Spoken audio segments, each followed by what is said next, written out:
thank you for tuning in to Moonlight Lady Tarot. My name's Alyssa, and I am going to be doing a reading here in honor of Halloween and the Day of the Dead to call in any ancestors or departed loved ones, anyone in the spiritual realm that you would like to connect with, guardian angels. I like to refer to my spiritual team as my spiritual entourage. And that includes ancestors and spirit guides, guardian angels. And right now is a time between October 30th and November 2nd when the veil between these worlds is thinned the most out of the whole year. So this is the perfect time to tune in and ask for any guidance that we would like and assistance from our spiritual team. And so what I'm going to do is take a couple of deep breaths, and I invite you to do the same. And we're going to pull 4 cards related to the messages that our spiritual team would like to give to us right now at this time. Okay, so I invite you, now I've already shuffled, but I invite you to take a couple deep breaths with me while I shuffle and call in your spiritual team, whoever you would like to connect with at this time while the veil is thin between our world and theirs.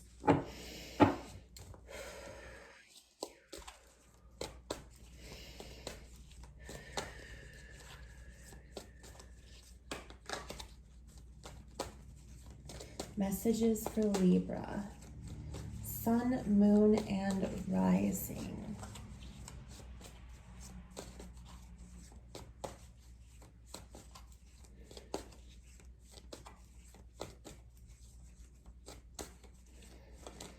Ooh, okay.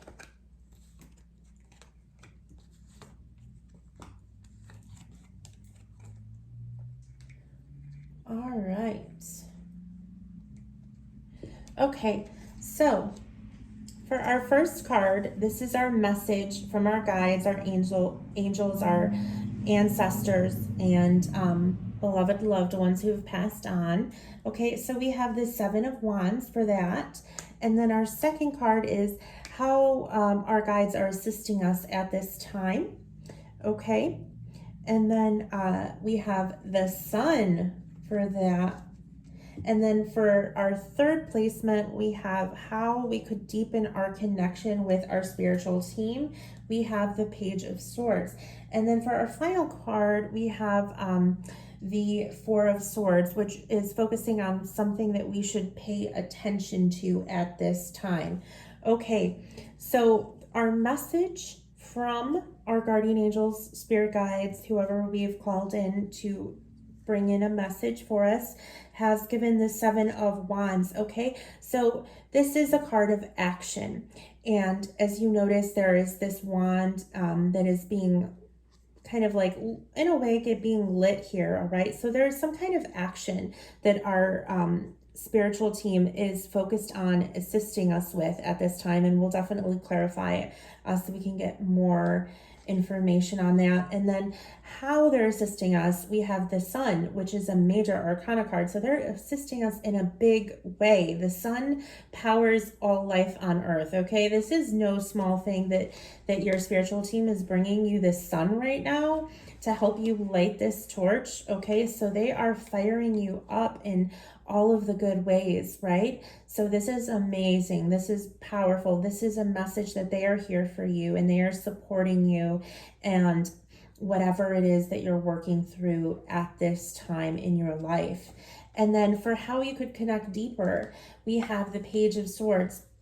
Now, pages are known to be novices, kind of students. That's why they're always kind of, youthful looking here. So I think what this is really speaking to is learning more, growing, whatever it is that you're working on, whatever it is that they're helping you with, learning more, gaining more knowledge in that specific area, and or learning and growing spiritually in a way where you can really tune in and tap in more with your spirit guides. We'll clarify on that.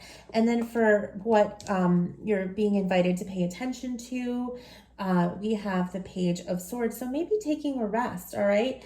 And then I couldn't help or I'm sorry, the Four of Swords. You had the Page of Swords before the Four of Swords. So possibly needing to take a break, whether we're talking about a mental break, because we're having a lot of mental energy here, you know.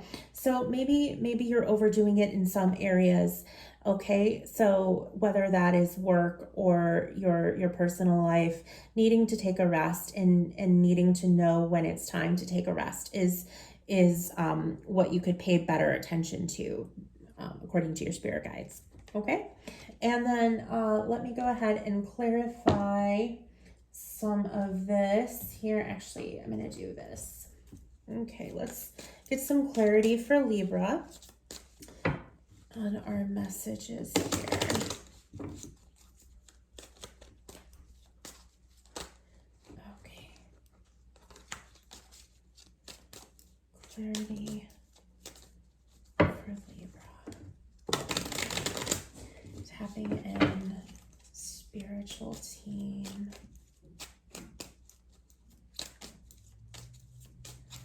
All right.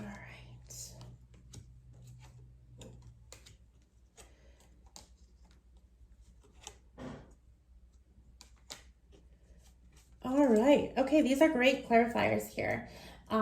This is the Golden Reverie Lenormand deck by Sierra Marchetti. I'm probably pronouncing that horribly. My apologies. All right, so for our clarifying card for the Seven of Wands, we have 11, which is the Whip. And so this is work, okay? This is work. So this is clarifying that lighting this torch is a lot of work, and you've been working on it. Your spiritual team has been supporting you. They've been loyally, this 18, the dog card represents loyalty. So they are loyally supporting you and energizing you and giving you the encouragement. And they're by your side. They're here for you. They're here to let you know that they have your back. They are going to help you through this. You are not alone, okay? You have a strong spiritual team that wants you to know they're here for you. They love you and they are supporting you. And then for the clarifying card for the Page of Swords, we have the Key. Okay, so this is unlocking some kind of knowledge. And I really think that that's just clarifying the fact that there is some kind of knowledge that you're gaining. And that is really going to be helpful to deepen your connection with your spiritual team. And then for the area to pay attention, the clarifier of the Four of Swords, the card of just being overtired, overworked, exhausted, whether mentally or physically, in some capacity, exhaustion, okay? We have the clarifying being the Six, so which is clouds, okay? So that is a great clarifier. So you went through some kind of turmoil, and it seems to be a lot of emotional turmoil that you've been going through, and your spiritual team has been here to help you and support you. And the clouds are here, okay? So you've definitely been through some kind of, something that took a lot out of you. You've been through something that took a lot out of you here. But the sun is in the background, okay? And the birds are flying. So everything is going to work out. The clouds are going to pass. But maybe you just need to take a break, on a cloudy, kind of rainy day. Maybe you just need some rest, okay? And so that is something to pay attention to, is when to rest. Because it looks like you've been going through a lot and you have every right to take a rest, right? Okay, and let's see here. Let's get a little bit more here, because what other messages do we have for Libra?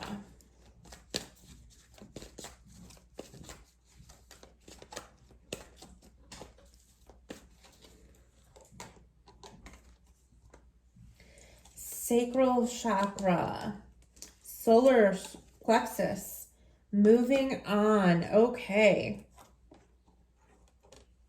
Strengthening bonds. Okay, so this is the Psychic Tarot for the Heart by John Holland. Okay, so your sacral chakra and your solar plexus chakra, and I can't help but notice we've got such similarities here, the reddish orange of the sacral chakra with your first card here. And then you have the yellow with the sun for your solar plexus. So something has been really taking a lot out of you, and your spiritual team has been here to help you and revive you. And part of it is working with your chakras. They've been helping you to move on also from something. So moving on from something is a big part of what has felt so draining for you. And you're strengthening your bonds, or you have strengthened your bonds with your spiritual team in this process. I just love this card. Okay, so you are being supported. You have your team around you, this beautiful aura protecting you and guiding you. And I'm going to pull, I love Teal Swan. I don't know if you've heard of her. I really suggest checking her out. She's on YouTube. She's on Instagram. And she has these blind spot oracle cards with sigils on them that really get to the heart of the matter of whatever underlying issues are causing whatever unhealthy patterns. She has a lot of meditations and discussions on shadow work, inner child healings. So she is great to check out if you're interested.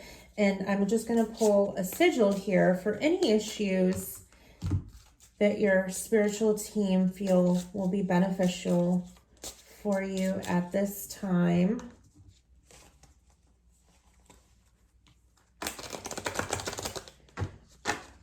And we'll read the message on it. Okay. This one. All right.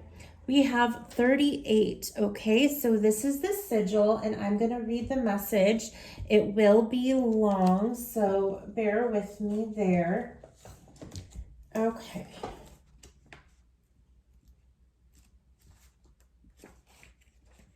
All right. So we have reactivity. If you have drawn this sigil, you are currently emotionally reacting instead of responding, and you are not seeing why you are reacting in the way that you are. As people, we only react when we feel deeply threatened. The reality is that you feel unsafe and at risk in this scenario in some way. When we feel threatened, our survival mechanisms take over our capacity to objectively view or understand the situation at hand. These mechanisms make us act immediately. We react in order to avoid, postpone, or nullify the threat of loss. Like a gunshot shooting off a bullet, we act so quickly that we make serious mistakes, which we can't take back and may spend a long time paying for. If you have drawn this sigil, the threat in the circumstance in which you find yourself is not an imminent or as big as you think it is. It may not even be there at all. But the idea of that threat is causing you to think, say, and do things that are making the problem much bigger than it was to begin with.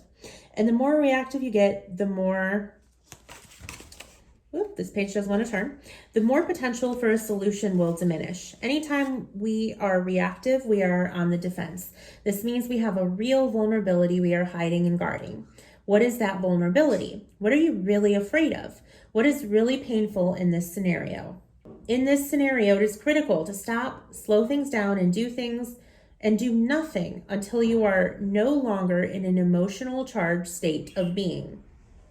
When we walk into a lake, often we stir up the mud at the bottom of the lake, and this clouds the water so we cannot see clearly. We need to stand completely still and wait for the mud to settle back to the bottom of the water in order to see clearly. The mud in the water in this scenario is the charged emotion in our body. Do not act until it is settled. By slowing things down and refusing to act until the stirred up emotional mud has settled, you are giving yourself a chance to come out of a fight or flight mode and see the situation from an objective standpoint. You can then respond according to that more objective understanding that you have. So I apologize, that was really long. I really love these sigil cards. If you also like them, let me know, put a comment below. And thank you for tuning in, and